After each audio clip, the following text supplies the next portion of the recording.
Hi friends, आज का video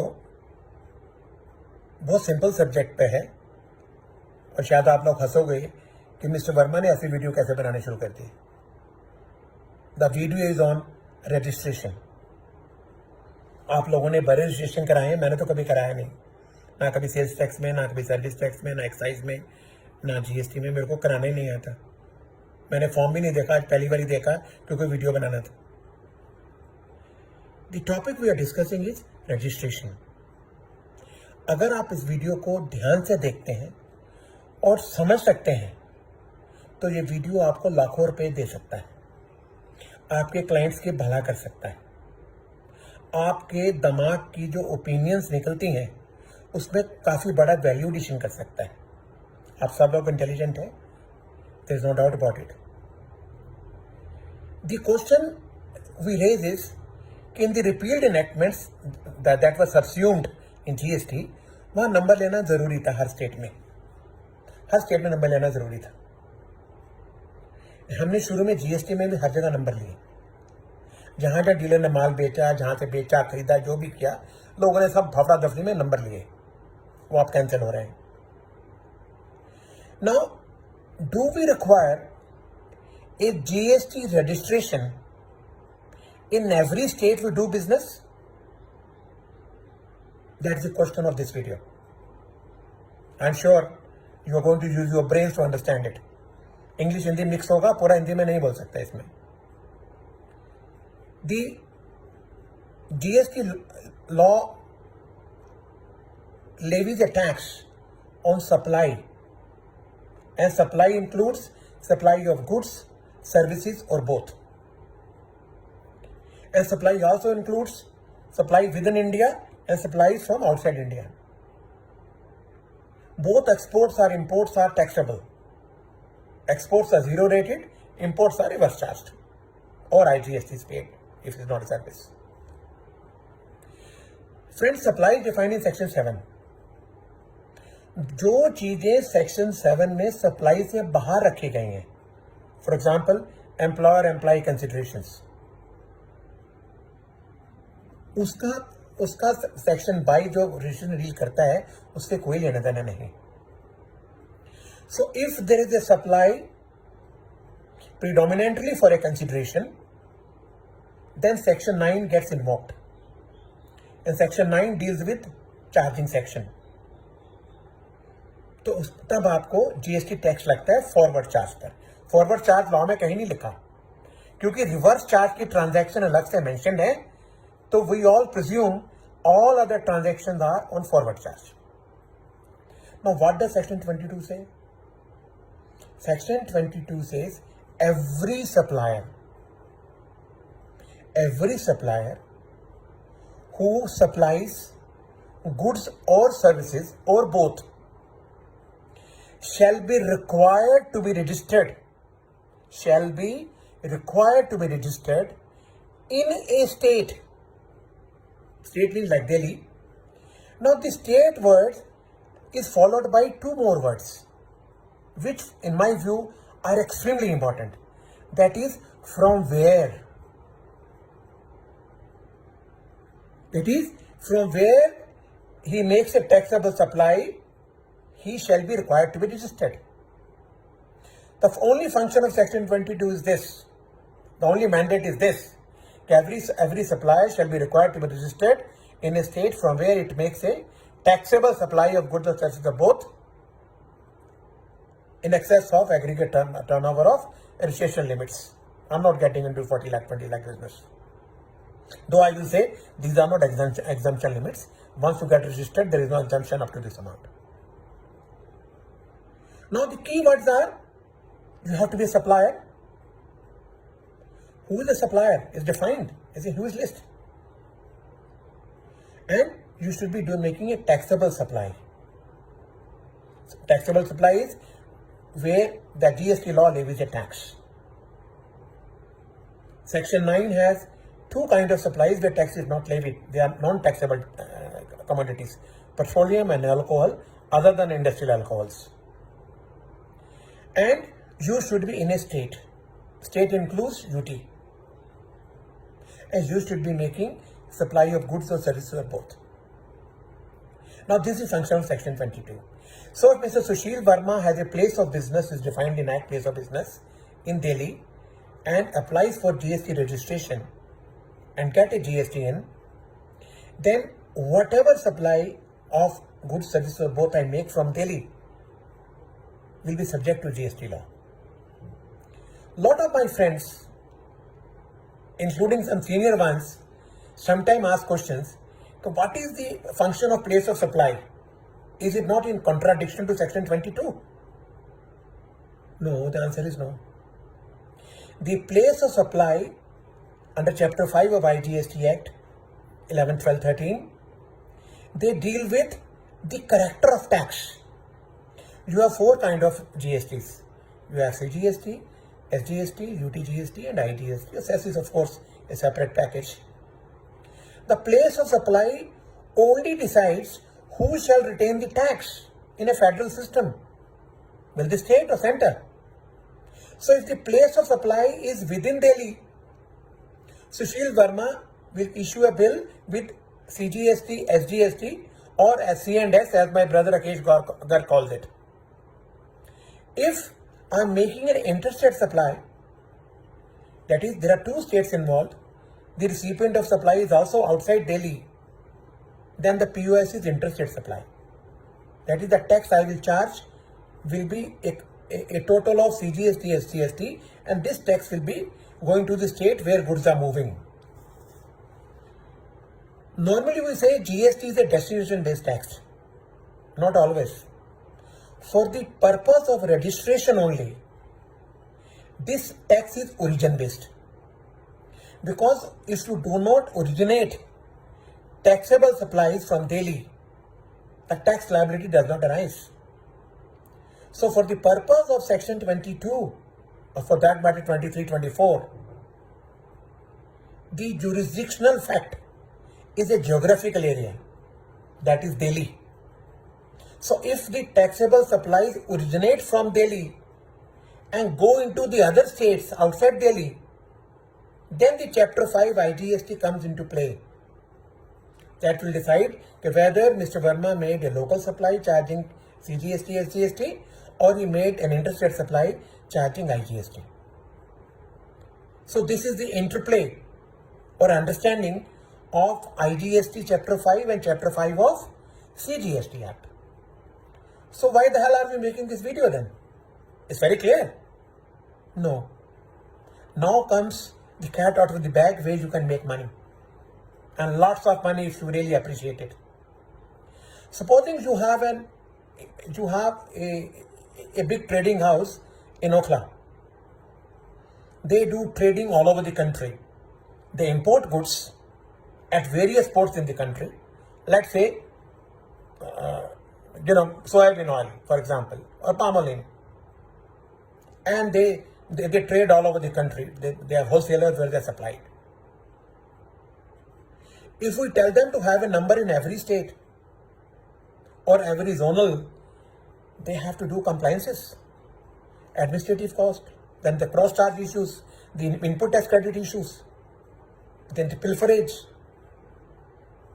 the theft, insurances, losses. Lots of things happen if you have multiple registrations. But supposing I tell you, you need not have multiple registrations.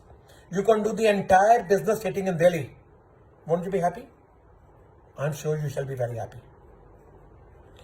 This is provided if we understand the meaning of intrastate and interstate supplies given in section 8 of IGST Act. Section 8 is subject to section 10.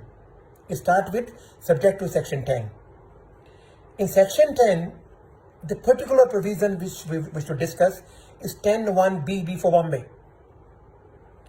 10(1)B is akin to section 3B read with 6(2) of Central Sales Tax Act. You know, section 3 had two kinds of interstate sales. 3B said a transaction shall be deemed to be in the course of interstate trade and commerce if it is effected by transfer of documents when goods are moving from one state to another. Same thing is 10(1)B. 10(1)(b) has two main features.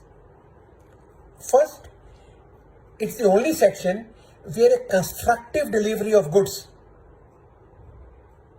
is anticipated, is invoked, and is a part of section 16. That is, notwithstanding the person did not receive physical delivery of goods or services or both, he can be deemed to have received those and entitled to input tax credit. Friends, section 10(1)(b) deals only with goods, nothing else. No services, not both. So whenever we read a GST provision, we need to be extremely careful that whether the section is invoked only for goods or for services. So section 10(1)(b) only for goods, not for anything else. It says, in nutshell, I'm not reading a section, I'm just saying what I understand out of it. If on the direction of a third person, the supplier has supplied the goods to any other person or his agent, whether during the movement of goods or otherwise, then this person who gives direction shall be deemed to have received the goods, and the place of supply shall be the principal place of business of this third person who has given directions to supply the goods. Now, this is without intra or inter. It is simply a law. Now, let's understand this. Sushil Verma is in Delhi and he is an oil importer and trader. He imports oil at Mumbai port, where he hires the storage tanks under the port management, gives rent, and wants to sell the oil direct to the customers from Mumbai itself. Because if he gets the goods in Delhi, it's virtually impossible. Or he must have a number in Maharashtra, which he doesn't want to have, because he has no other business. All his contracts, agreement to sell, his billing, his payments all come in Delhi. Now, section 11, if you read IGST Act, and transaction of import is deemed to be interstate supply. So you pay IGST to release the goods. Now, you are sitting in Delhi. So that is, you were required to be registered in Delhi because from here you wish to make taxable supplies and you do not have any other fixed place of business in Mumbai at all. So once that is the law, you want to make now, from where will you make supply? Delhi. So sitting in Delhi, using GST number of Delhi, using GSTN number on e-way bills of Delhi, you can make interstate supplies of oil from Mumbai to any other place, charging IGST. This is one issue. You need not have registrations. Gandhari Oil Refinery and Sonkamal Enterprises. These are two Maharashtra advance rulings which you must read to understand a little more better. Now, let's talk of service. Supposing Sushil Verma is in Jaipur. He has contract from the car manufacturers, say Ford or Hyundai or a Mercedes. So whatever cars we give, you shall take to various cities, supply them and give us the proof. Now, all this is done in Jaipur. All contracts are in Jaipur. All dealings are Jaipur. All transactions happen in Jaipur. Now, to effect those deliveries, the cars have to be kept at parking spaces before they deliver to the recipients.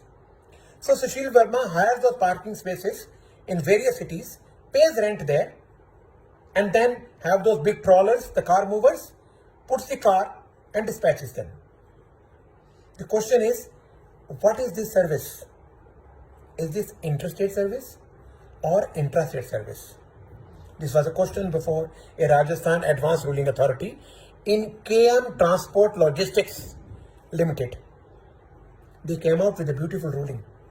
They say, no, the place of supply as well as the registration and all things are done in Jaipur. Therefore, notwithstanding that goods are moving from Rajasthan to other cities in the country, it shall remain a local supply. CGST, SGST will be charged. And I tell you, though it's an advanced ruling, I don't relish advanced rulings, but yes, this is a correct ruling. This is regarding service. Let's complicate it a little further. And this is on the advice of Rakesh Garg. Rakesh Garg says that we should devote more time on infrastructure where there are more complications. Manmohan Khemka, the CAVM president, he has raised this question to me in virtually all the webinars, more than 15-20 I have addressed for him. I have always answered this. Our own bar president Ashok Sharma had raised this issue. Let me make an attempt to answer this. So, works contract as defined in section 2 within bracket 119 is a declared composite service. So there is nothing to bother about whether what is the service. It's a service. Now supposing Sushil Verma has a contract. Sushil Verma is registered in Rajasthan, gets a contract from Shri Cement in Karnataka to do a works contract service. Let's not get into details of the contract. Now obviously, Sushil Verma doesn't want to get a number in Karnataka. It's a long project, it will get into hassles. So he goes to Karnataka and files an advance ruling with 4 questions. Am I liable to be registered in Karnataka? How do my transactions happen between dealers of Rajasthan and Karnataka? And what about my e-way bill number and e-way bill utilization? The Karnataka authority had detailed examination of section 22 and its interplay with 10(1)(b). And they said, since your register are in Jaipur, your contracts happen in Jaipur, your billing will happen from Jaipur, you will make taxable supply from Jaipur, therefore you need not have registration in Karnataka. The next question comes, what happened to my input tax credits? So there is question, discussion took place. In a nutshell, what happened? They invoked 10(1)(b). That is, if you say, if you are sitting in Jaipur and you tell a Jaipur dealer to dispatch goods, only goods, 10(1)(b) deals only with goods. You dispatch goods to Karnataka, so what happens?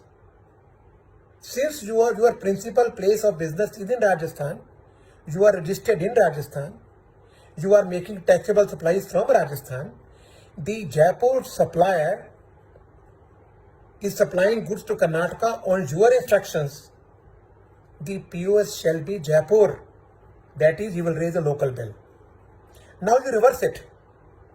Supposing with the same contract of Shri Cement in Karnataka, you tell a Karnataka dealer to supply goods in Karnataka. Again, 10(1)(b) will come into play. 10(1)(b) will say, what is the POS in 10(1)(b)? The POS is where the principle of business of the person who gives directions, instructions is. That is, Sushil Verma is registered in Rajasthan, who is instructing a Karnataka dealer to supply goods to Karnataka side of Shri Cement. So Karnataka dealer, even though he is supplying local, will raise interstate supply bill, charge IGST. So in both supplies, I have control on input tax credit in Rajasthan. Now when I raise a bill on Karnataka authority, I mean Shri Cement, I may also raise IGST bill. So subject to the utilization under section 49A, I can utilize my ITC. But what do I lose? If I procure any goods or services or both within Karnataka, the ITC is lost. Because ITC can be had only by registered taxpayer. it is non-transferable from one state to another. Why? Because each branch is a distinct person in explanation 1 to section 25. So the ITC is lost.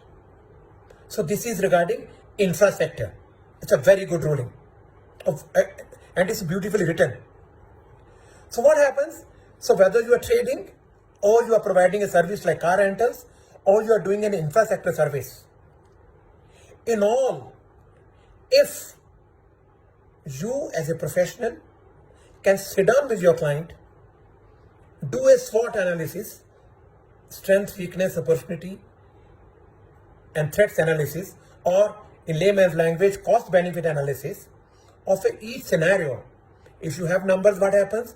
If you don't have numbers, start from Jaipur only, what happens? And compute the cost in numbers. If you conclude, you don't lose much, you lose only a minuscule percentage of the total contract, I will suggest do not go for multiple registrations. Assessments, returns, raids, audits, all kind of hassles will come. Cross charge, उसका salary का debit करो, ये करो, वो करो, दुनिया भर की मुसीबतें. But if you are dealing with a long-term project, as you have a fixed establishment there or a place to store goods there, you will have to apply your mind. Supposing, again example by my friend Rakesh Garg, supposing you are making a commercial complex in Delhi and you are registered in Jaipur. Now what happens?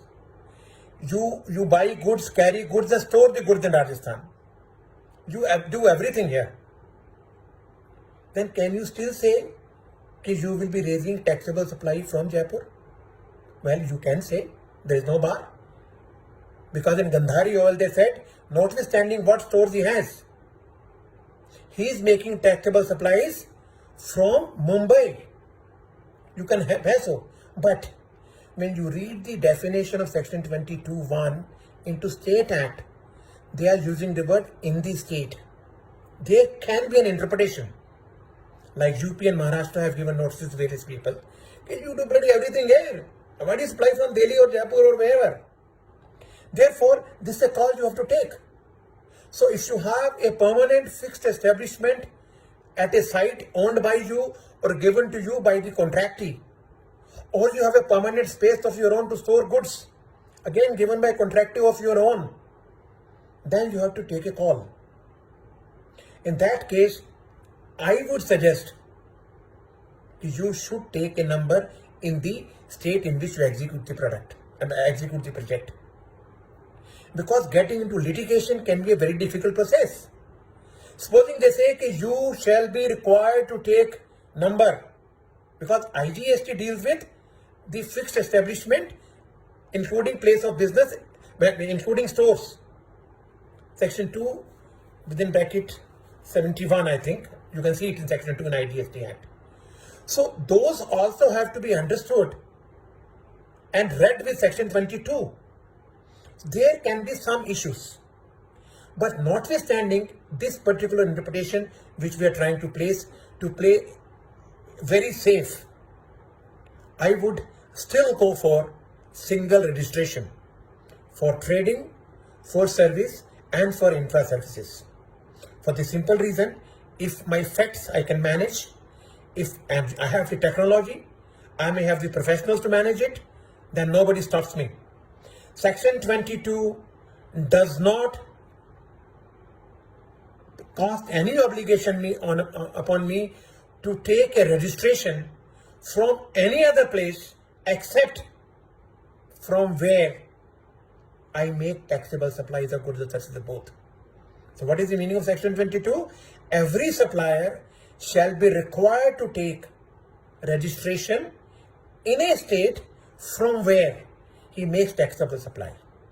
So in a state from where he makes taxable supplies has been interpreted by 7-8 advanced rulings. Now, few of them I am giving you: Gandhari Oil Refinery, Maharashtra; T&D Electricals, Karnataka; Jamin, Rajasthan. In Jamin, they took a view: if you have a fixed establishment in Rajasthan, you should take number in Rajasthan. Then Aral Import Export, Maharashtra, dealing with oils and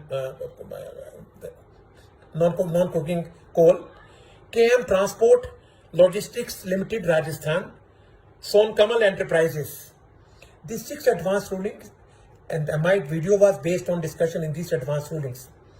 Well, friends, I'm not charging you any fees for this, joking, but you apply this video, understand it, and do debate. Don't hesitate to put on my email whatever questions you have. Most of us feel shy to ask questions. But let me tell you, I ask the most stupid questions to my friends. And sometimes they feel appalled. Is question coming from you? Because I'm not clear. I want clarity. So therefore, raise questions in your circle. Discuss this video among all of you. And see whether your clients who have multiple registrations, can they be brought under one umbrella under you? If yes, go ahead. Make money. Thank you very much. May God bless. Thank you so much.